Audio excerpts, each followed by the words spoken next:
evening, and welcome to Earth to the Other Side. My name's John, your host. Today, my guest is Jason Janis. Jason, welcome to the show. It's great to have you on the channel. Thanks for having me. Appreciate it. Wonderful. So let's go from the start about the NDE and talk about that. It happened back in not long ago, actually, 2020. 2020, April 2nd, I ended up going into the ICU. I came home from work. I was tasting blood in my mouth for like a week, and I'm like, am I biting my tongue or something like that? I'm just waking up with blood. So I came home from work April 2nd, really tired, and of course, this is right when the pandemic started and everybody's talking about this COVID thing. And so I come home, sit down on the couch, and I was making myself dinner, and I went to take a bite of my meal, and I open up my mouth and blood just spewed all over the place. Just everywhere, bright red blood. And I'm like, what is going on, And it keeps coming up and it keeps coming up. So I'm trying to breathe, and now it is becoming more and more labored. So I was like, what am I going to do? So I grabbed my phone. I started FaceTiming my ex-wife, and I'm like, she's not going to answer. So finally she answered, and I tried to say something to her, and I coughed up blood all over my phone, all over the place. And that's really the last thing I remember at home. She must have called 911 because I woke up in the ICU. My hands and feet were strapped to the side of the bed. I had maybe had about a quarter inch of play that I could move, but other than that, they were strapped down. IV in my neck, tube in my throat, stuff up my nose, air hose. Myriad of people just, right in my face. Jason, you know who you are? Do you know what your name is? I got a 2-inch tube in my mouth. I was like, I can't. Yeah, I know where. Clearly, I'm in a hospital. Where? I don't know.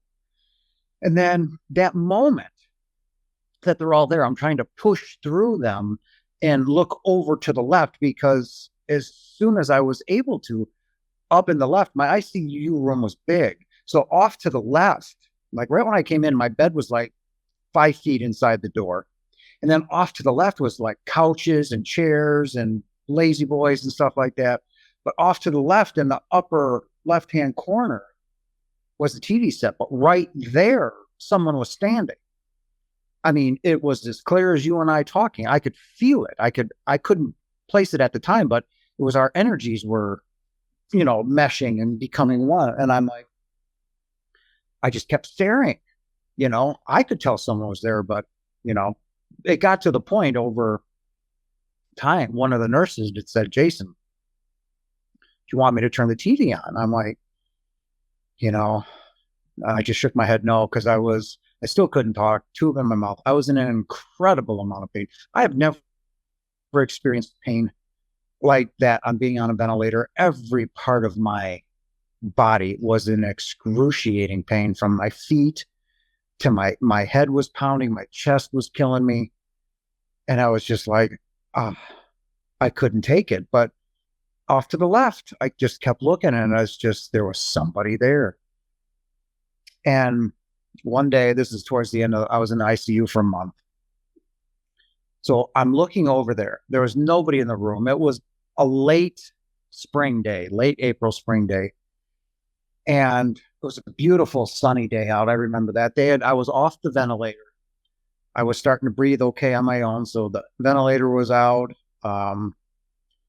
IV was out. I couldn't talk. All the pain was still there. Nobody was in my room. And finally, I had mustered up. I had lost 75 pounds. So I was so lethargic. And I got up onto my elbows as far as I could. And I was just shaking. And I just cried out to God. So let me backtrack a little bit. I was born Catholic, or raised Catholic by my grandparents. So, I went through all the sacraments, all of that good stuff as a good Catholic boy. But as a young kid, I quit going to church. I'd say about 77, 78. I was about 7 or 8 years old. My grandmother went to wake me up and said, come on, Jace, it's time for church. And I remember kicking her and screaming her. I said, no way. I am never going to church again. Don't ever wake me up again. God clearly doesn't love me, doesn't like me. I did something grievously to offend him. I was beaten as a child.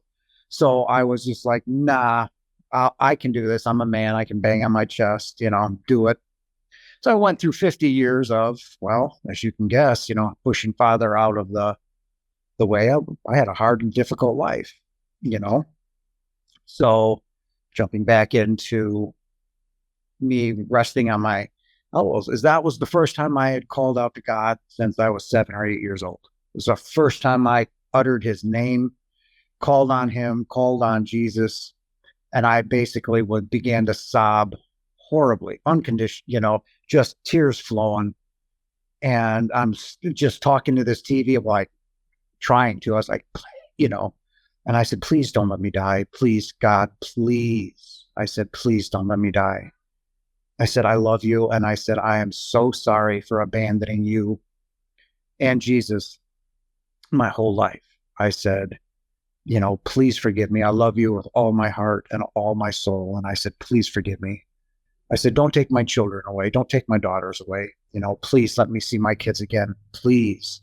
And I was basically on a begging, not to die. And, there was somebody that I love here very much. I'm not going to name her name, but, I said, please don't take her from me. Please. And I went into my spiel about how much I love her and stuff. And in the middle of that spiel, it's like a World War II spotlight hit me. Okay. It's like a German, opened up this huge spotlight, and I was engulfed in this unconditional, warm love and light. I was no longer on the bed. I was upright at the top of the ceiling, and it happened so quickly, so smoothly that I never felt anything. I never felt a pop or a noise or anything. I was just above my body at the top of the ceiling. So now, instead of looking up at the TV, I was even with the TV, still staring at it. And in that same time, when that moment happened, I could see everything around me, the whole ICU ward, where the nurses' stations were, how many rooms, there's 25 rooms in that ICU in just this donut shaped circle. And I looked out, as I was glancing outside, there were the colors, the greens, the blues, the whites, they just don't exist here. The best way to describe it is the color was alive, if that can make any sense to you at all. It was the most magnificent colors I had ever seen. I could see every blade of grass moving independently. I could see the veins in them. I could see the tree soul, every outline of bark, and how he looked. And they were so happy to see me. The grass, the trees, everything was just giving me love, and how happy they were to see me and to be with me again. And as I'm being held by God, a thought had started to formulate in my head. I said, I'm home. Not speaking with this, just it was a thought, and it came out as my voice, my everything. And I said, I'm home. But it was more out of shock because I knew I wasn't supposed to be there. I knew where it was. It was familiar. I'd been there thousands of times, hundreds of thousands of times, hundreds of thousands, but thousands of times, and it was like putting on an old pair of shoes. You got the new pair of sneakers, you put them on, you do your thing, but then, like go mow the grass, you're like, this feels so good. And it was that kind of feeling. I knew exactly where I was. I was home. And then I said, what a beautiful day to die. And I was so matter of fact and so like, I was just like, what a beautiful day to die. I was like, okay, I'm home. I'm going to stay home. I was like, okay, and again, there was no sense of time. So that could have been 30 seconds or 30 hours, man. I don't know. But then, as I'm just this unconditional love is the best way to describe it, is like, it was as warm as the sun is what I'd say, but it was like if somebody picked you up and put you in a river and put you about 15 feet down in a decent flowing river. Right now, the water would move around us. It would hit us and it would push past us. This love, this warmth flowed right through me, through every part of my being. And there are no words to accurately describe here on earth what that love is. Unconditional, warm, all of that fails, and it doesn't do it justice. The unconditional love of being with Father, of being home.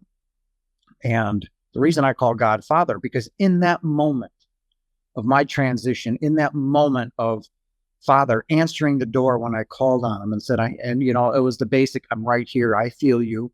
I hear you. You're not alone. It was non-judgmental.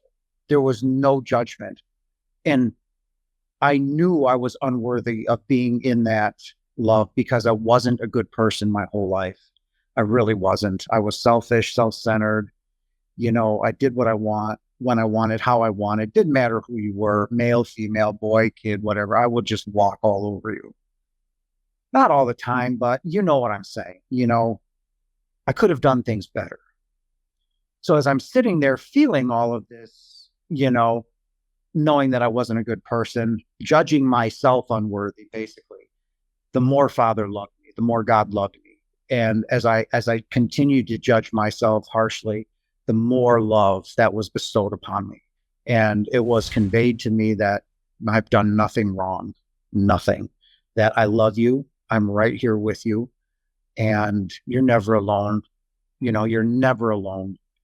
And in that moment of being with him, that it was made clear that, he didn't care about my religion. Religion to God is immaterial and such a waste of time, so to speak, for him to think about it, because, it's a social construct that we as humans have created to make ourselves feel closer or bring us to God, when all you really have to do is say, like I do every morning, good morning, Father.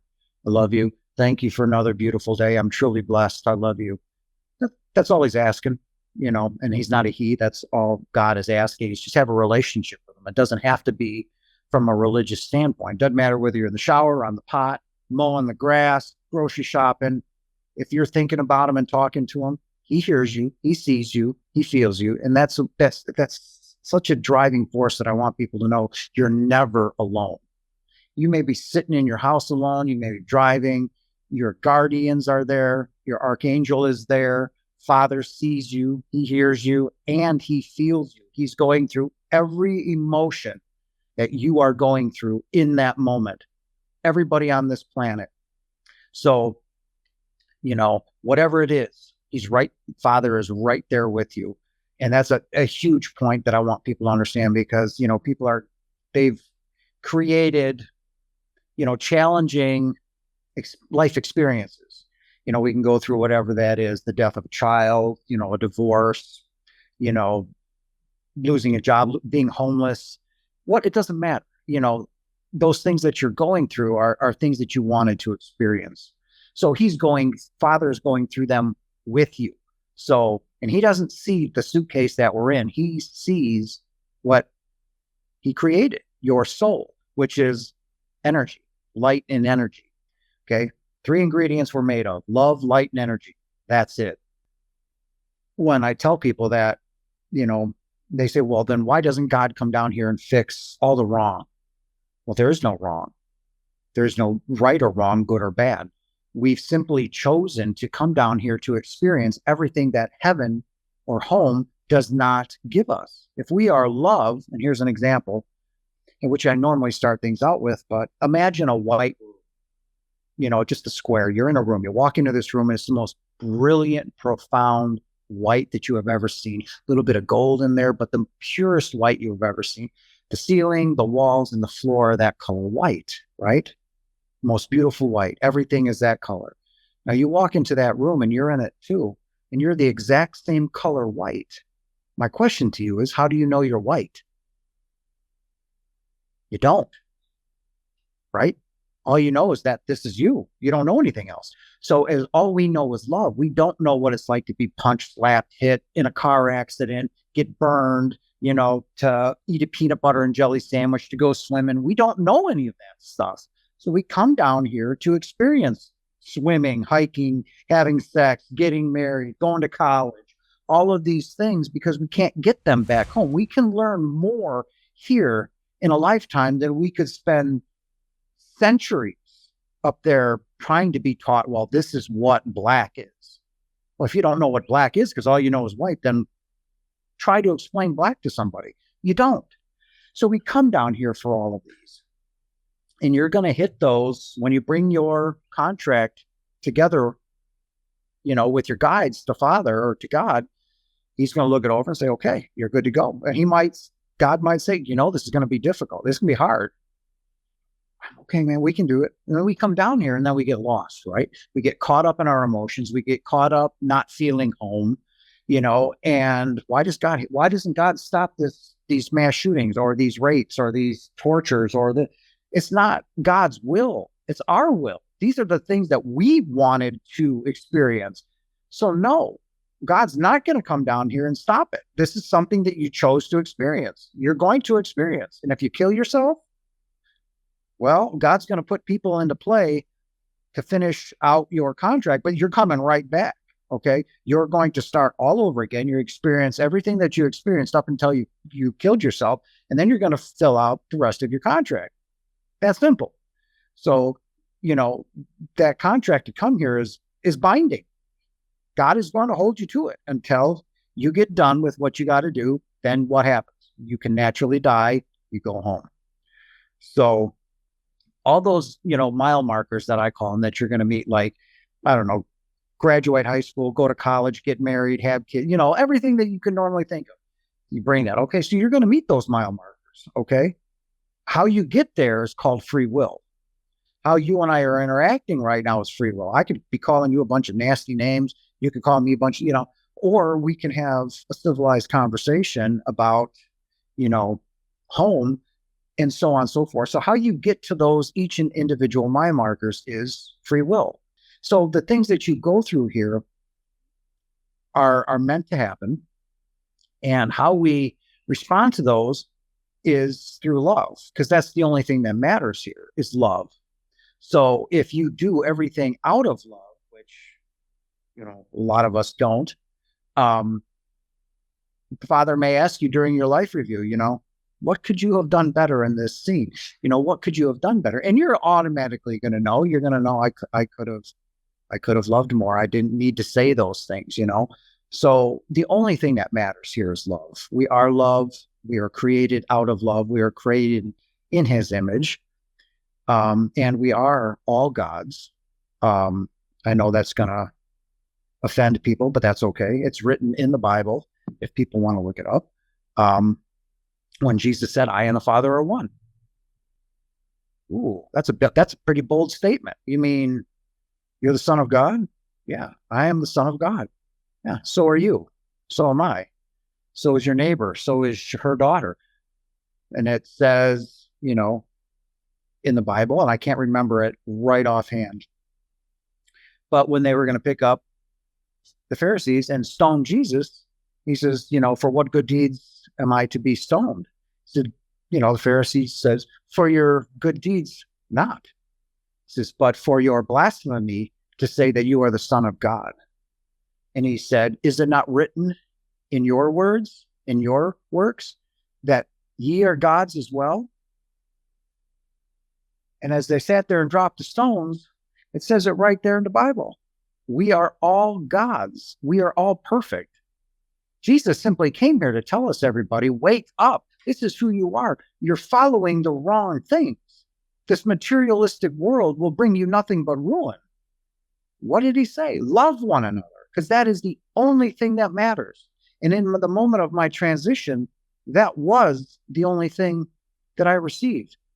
Was unconditional love. Why? Because I am love. You are love. So with all the knowledge that I gained, God didn't give me that knowledge.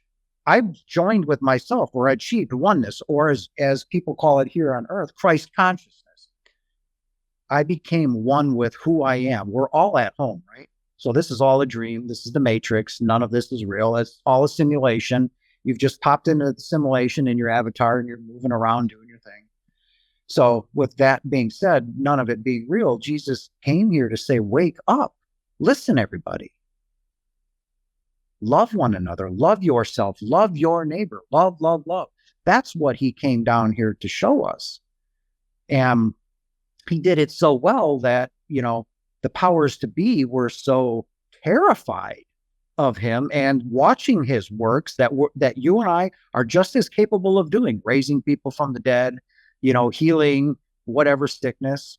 We have that. We just haven't reached that stage of consciousness yet where we can do that. Jesus did.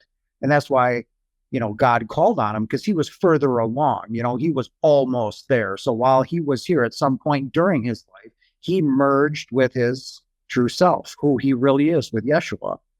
And he became what we know down here as Jesus Christ, you know? So when I tell people that, just love one another, that's the only thing that matters. That's the only thing that matters to Father, is how much we love each other. If you see somebody fall down, don't walk around them. Are you all right? Can I help you up? You know, those are the things that Father wants to see from us, not, well, look at that. I just, I made all this money. I've got this big house. I got this big, doesn't get, neither does Jesus. Doesn't care. It's meaningless. But the love we share, that's all that matters. It's what makes the universe grow. It's what makes all of us grow, and I'm sure you've heard this, that we're now very much in the process of transitioning into 5D. So I'm sure you've heard that. So, we are, as a species, because that's what we are, just a humanoid species, we are evolving and we are becoming much more intelligent.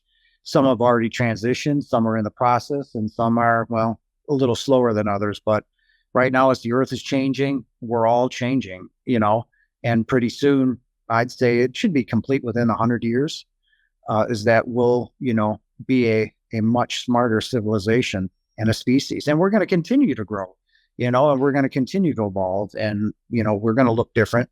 We're not going to look the same, because we're going to need less food. We're going to need a lot, less, because we're more advanced, and we're getting there. We're in a really good time period right now. So that was my NDE. I've had two more out of body experiences, and I've had two visits from Archangel Michael in the flesh. Thank you so much for sharing that. Yeah, Much absolutely. appreciated. Yeah, And I'm definitely very much interested in hearing some of the other experiences that you've had. But I was wondering if we could just interrupt with a couple of questions. absolutely. Fire away. Okay. Wonderful, wonderful. Oh, yeah. So how much time transpired between because if I understand correctly, you had the first OBE and then some time passed before you had the second one. Yeah, 2 years. 2 years? Yeah, 2 years. In Mhm. March of just a month after my 2-year anniversary, Okay. which after my NDE, when I came home, it was very hard. I was very depressed. I know what happened to me. I mean, and I know people were going to think I was nuts if I tried to say, hey, I've had this experience. People look at me and lock me up like you. So I was very emotional, which I am now still to this day. I cry all the time like a big baby. Um, but anyways, I was laying in bed, very emotional when I woke up, crying, and, just talking to him and just saying how much I love you. And then I don't know, I felt so guilty for doing this, but I was like, I had this great experience. I've got nothing to complain about, but yet here I am, saying, why couldn't I go through the tunnel? I've been doing research now for 2 years, and, I was like, why couldn't I go through the tunnel? Why did you keep me in the hospital? Why couldn't you take me home? Why couldn't I truly come home? And like I said, my NDE, I knew I was home. That's where I was. So as I walked from my bedroom, about 15 seconds, 20 seconds, I sat down on this couch, just pouting, I was like, I love you. And as soon as I laid my head down, I was pulled out of my body, and everything on this plane of existence and this earth disappeared. I was in a black tunnel, in a black void. And when I say a void, I'm talking, that's exactly what it is. There's no sound, there's no light, there's no anything. It is void of everything. So I'm traveling through this tunnel at the speed of light. It was incredibly fast. And I wasn't scared, but off in the distance, and I'm saying distance, man, it could have been 1,000 light years away. I don't, it was just this tiniest pinprick of light.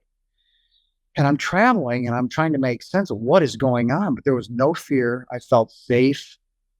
And all of a sudden, gray light, it was a grayish white light, started to permeate through the tunnel and light from different sides, just going through it. And I'm like, I'm going home. And I was like, Father heard me. He's listening. All right, I'm going home. And the light kept getting closer and closer and bigger until finally it just encompassed everything in me. And the love was amazing, and I'm like, I'm going home. And I was just as happy and content. I got right up to that light. I mean, I'm talking my nose hair was about to touch it. And all of a sudden I was thrown back into my body. And I'm like, I got up, TV was still on, and I'm like, I'm looking around and I'm like, he did hear me. He's listening to me, everything I'm saying. And I was like, and then that was it. That was the proof that, when I told you earlier in my interview, it's like God hears you, sees you, and feels you. So don't think ever for 1 minute, because it's a one-sided conversation, that God is not listening to you. He hears every word you're saying. Not only it, he feels your emotion. And that's that out of body experience right there. That being taken back home was the absolute last nail in the coffin. Okay. Now I know when I speak to God or wherever I am, he's listening. He hears it and he sees it. So I'm going to back up just a little bit. I went to because I needed to make sense of what happened in my NDE. So I went to my pastor. I was still Catholic. And as a matter of fact, I re-jumped into Catholicism, like this, this is where I need to be. And um, so I sat there and I told my pastor, and he's sitting there with his everything I'm telling you. He's just like, for 45 minutes, he just sat there just like that, utterly terrified of everything I was telling him about God, about Jesus, and he said, I'd like you to come talk to the parish and, to the communion kids and stuff like that. But really, it was just a way to get me out, because he blacklisted me, wasn't allowed to come to church. He wouldn't return my phone calls, wouldn't do anything. I was basically just rolled right out of, the church. I was very unwelcome, and he made it abundantly clear. And that's, when I asked God, I was like, you should have picked somebody else. You needed somebody better, and I said, I am unworthy. He goes, no, you're not. You're my son. It was as clear as day. It's as clear as day. And that's when I completely and totally surrendered. I gave everything and all that I am to God. And from that point on, it's been straight up. Of course, I have little bumps and bruises, and that's just part of life, as a physical life. But when I got out of that out of body experience, when I was brought back here into the physical world, is when all ounce of fear left. All ounce of fear left. That there is nothing here that is worth being afraid of. That fear simply does not exist. We created as humans, scared of the dark, scared of this, scared of losing my home, scared of losing my job money, when none of this stuff that we're using to get through our life here, meaning a body, clothes, car, money, it's all just tools. I don't care if somebody steals my car, burns my house down, or takes all my money. I don't have that attachment to the physical realm like that anymore. None of that matters to me anymore, So having that experience was just, I guess, what I needed, part of the ongoing saga of, having an NDE and being in tune with, your third eye being open and in tune with home, basically. So, yeah.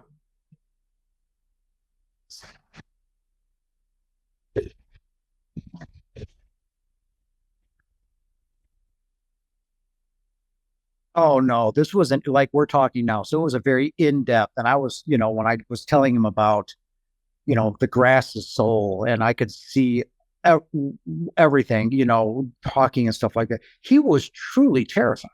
The look on his face was terror.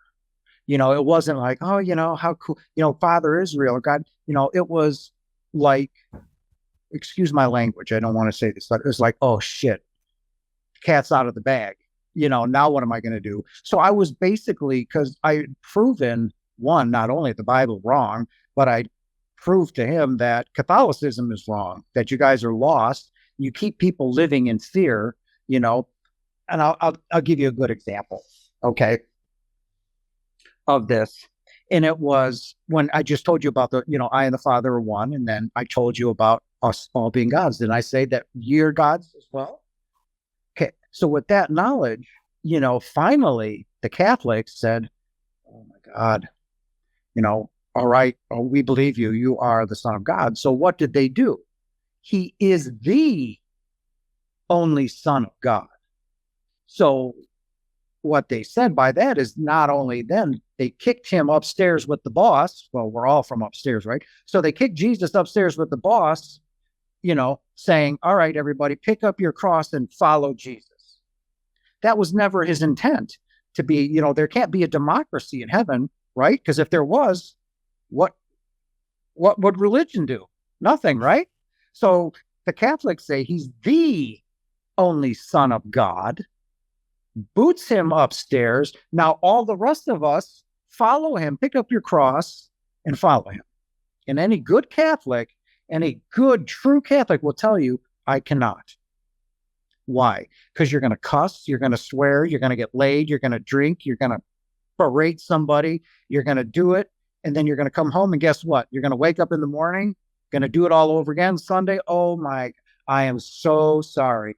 So you get your get out of jail free card, right? No, that's not how it works. And that's, so when I was telling him that, that's what the look on his horror, the horror on his face was because you, sir, are a liar.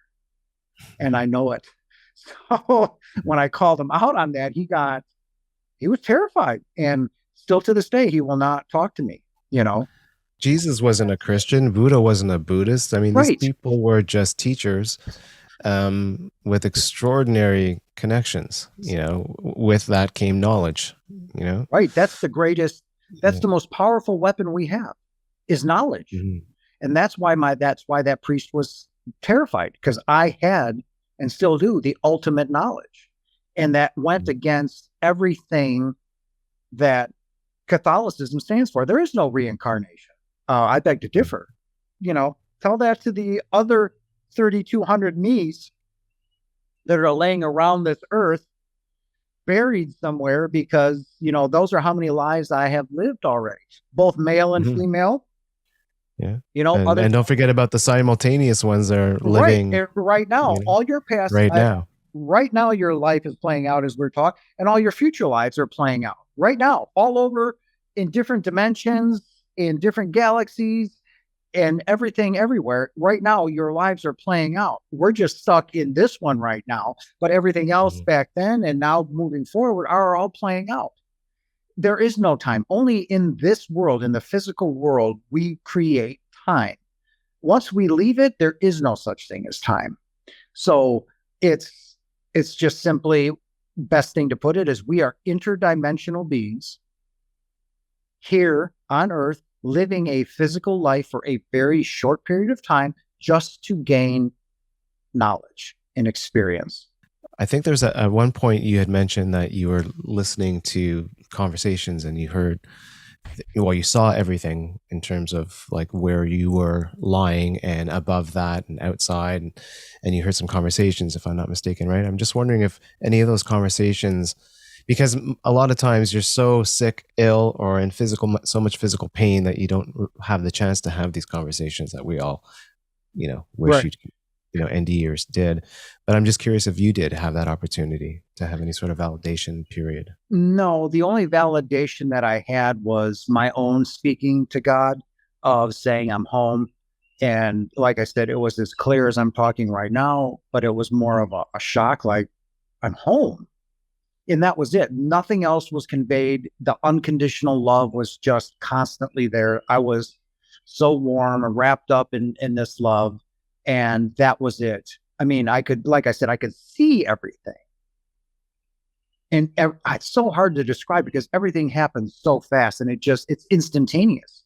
Before you can even think of the thought, it's there. So, that's how fast everything transitioned. And again, all time was lost, but no, there was never, I didn't hear anything or hear the conversations. I was just focused in on God who was in front of me, which was the light. Did you come back with any special abilities since your experience? I came back a complete empath, and I didn't know what that was. I did my first interview with Love Covered Life, Melissa Denye's. Everything just exploded. People, I left a way for you to contact me in there, and I woke up to like 150 emails, and I'm like, So as I'm reading these emails in from these different people, I can feel them, and I'm like, what is going on? So I'd have these, Zoom meetings and FaceTimes and all this, you know, and then after one of them, I just sat on the couch and I just cried. And I was just like for 45 minutes, just unconditional crying. It was like, I almost kind of want to call it like I was not being punished, but I want you to realize that you're not the only one suffering, Jason. So as I became a empath and I'm feeling these people like, and it was more than I could take, and I didn't know what was happening to me. So I was like, what is going on? And somebody said, you're an empath. And that was what I came back with. And it's still just as strong today. It's like, I can feel you. I can feel your happiness, your sadness, what's hurting you and, and stuff like that. And now I can control it. And I know that this is just who I am, the love that I have for everybody now, and the willingness to want to like feed everyone and clothe everyone and stuff like that. I've never had these feelings before. So now when I wake up, especially in the first year or two, it's like I'd look in the mirror and go like, who is this guy?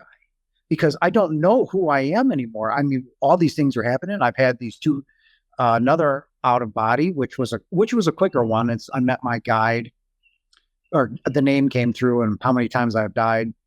And I've had two, in-person visits with Archangel Michael, and more are coming. I can feel it. When you say you went home, and I understand exactly what you mean by that, is there a way that you can describe what it is that you saw or felt? I mean, you explained what you felt, so I understand that. But did you see, an environment, structures, anything like that?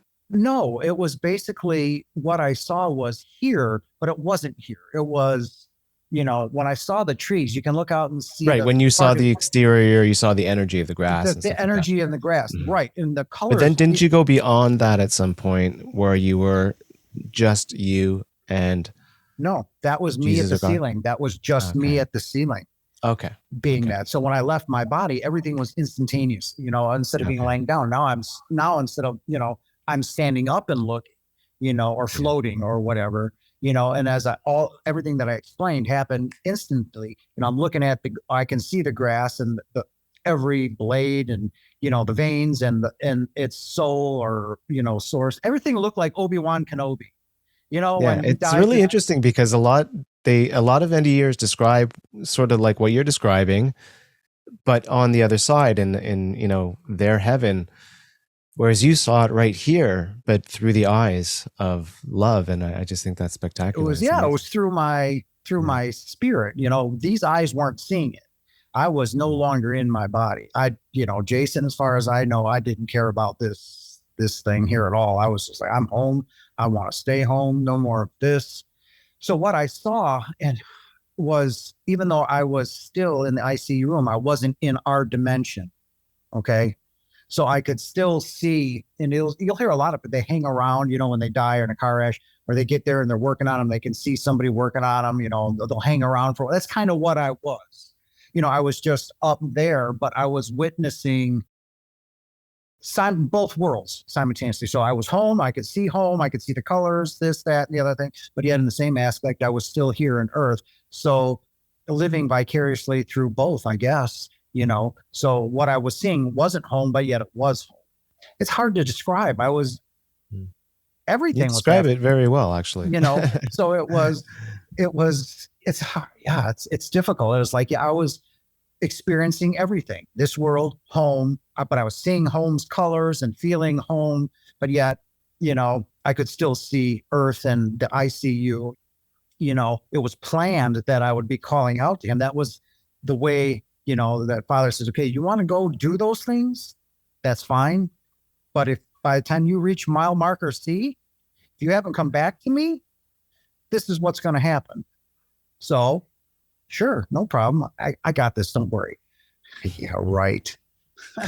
So, not going to church with my grandmother. Then, another thing happened. Then my son died. He was premature. So he was born in a McDonald's stall, dead, you know.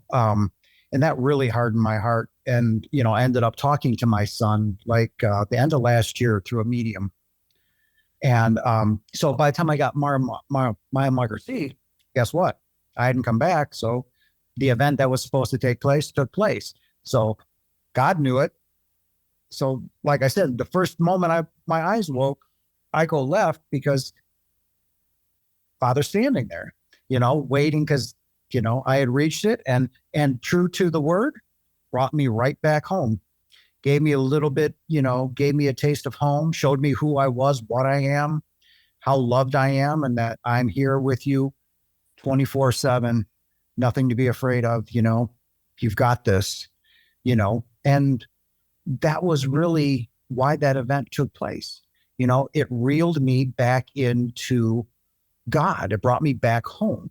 That's what I really want to help people with, those that are on the cusp, those that just are too scared because of the way they've been brought up their whole life. Their whole family is this. And now you're going to be the outcast if I say, this doesn't make sense. None of this makes sense anymore. These people can't be wrong. How can all these people be wrong that have never met, but they're telling me the same story? They can't be wrong. So, it's those that are on the bubble that are having a hard time ditching their religion out of fear of family rejection, out of the churches, whatever. And I'm like, if that's, what, if that's what helps them get past that point, then, I will keep telling my story because I don't want anybody feeling afraid or, looked down on or whatever, because, they want a true, healthy, loving relationship with God. What were your thoughts about the afterlife, life outside of this experience, aside from what Catholicism brought to the table? Did you stray from that at all? No, my whole life I firmly believed in the Catholicism, in the lie, in that there was a heaven, there was a hell, there was a fallen angel, there was all of this fancy stuff, and that, if you were good enough under, a loving God, then you would, get to go to heaven at some point in time. Or if you weren't, then you were going to be, tortured your whole life or for eternity in hell. And so I never strayed from that. But remember when I told you when I left, quit going to church and left any of that, I never stopped believing in God. I never stopped believing in hell or any of that. I just didn't have a relationship. There was no me talk, hey, I need your help, or there was nothing. So no, I never strayed from it at all. But when I when I tell people that, oh, you can't do that, you've got to go to church, and no, he doesn't need. No, that's what you've been told from your parent, then from your grandparent, and then your great grandparents, because that's how they grew up. So that's the information that you're getting passed down. So now you have this totally new thing of NDEers are saying, listen, not only from me, but from diehard atheists and from different religions saying, look, I'm telling you right now, this is it. And it's fundamentally changing the world. And I think, when I think about my NDE, like if this happened 100 years ago, who would hear of it? Nobody. They'd have me locked up in a mental institution, right? But now, when I was born in 1970, I never would have thought, having a phone or a tablet, was going to ever happen. So what happened during my India was now I have technology. I can reach people in Russia, Japan, Great Britain. Anybody can listen to this interview, sitting at home, having a question or a doubt or a feeling and looking something up and come across you and I and sit down and listen to this and go, wow, you know, and make them think outside the box that there is more to physical death than there is, what you possibly think, so your existence, you will never die, ever, ever. 100 trillion light years from now, we can come back to this point in time, jump back into this timeline and listen to it all over again. Just love one another, be happy, choose to be happy. If something is crappy in your life, know that it's just there for a lesson. Learn the lesson, get into it, don't run away from it. What happened? Why? Okay, fix it. Now you know. Now you move on.